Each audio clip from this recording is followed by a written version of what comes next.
kung saan naninirahan ang mga komunidad ng mga yoga.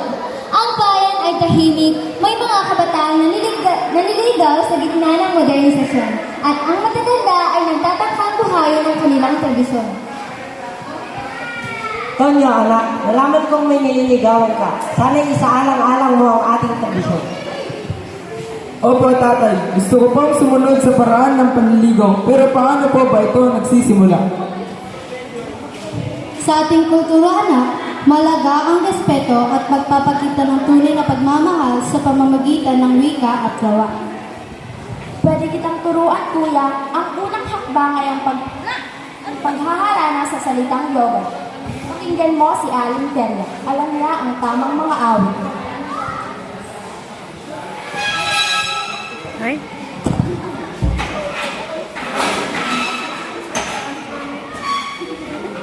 Sina Tonyo, Berto at Tomas ay nag-uusap sa tabi ng ilog habang naghahanda para sa harana kay Elena.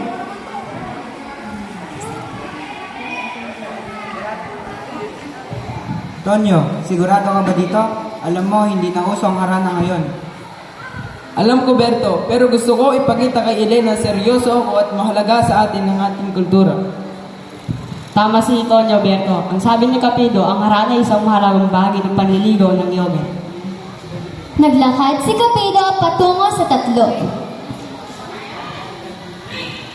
Narinig ko ang pinag-uusapan ninyo. Tama si Tomas. Ang harana ay isang paraan ng pagpapahayag ng damdamin gamit ang sarili nating wika. Kailangan ito upang ipakita ang tunay na atensyon mo, Tonyo. Nasa ilalim ng puno ng mangga, nag-eensayo sila Tonyo, Berto at Tomas kasama si Aling Teria.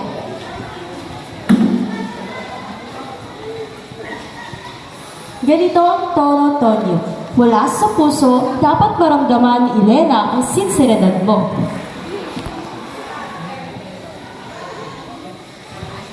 Maya, Maya, madayan ka.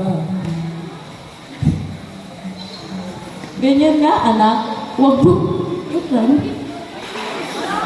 Na sa bawat salitang binibigkas mo ay naroon ang puso ng isang yoga.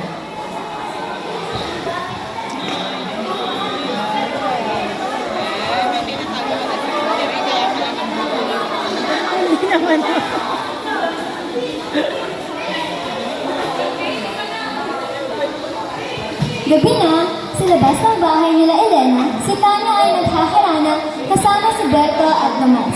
Si Elena ay nasa loob, naririnig ang harana. Malaki ang bintana natin.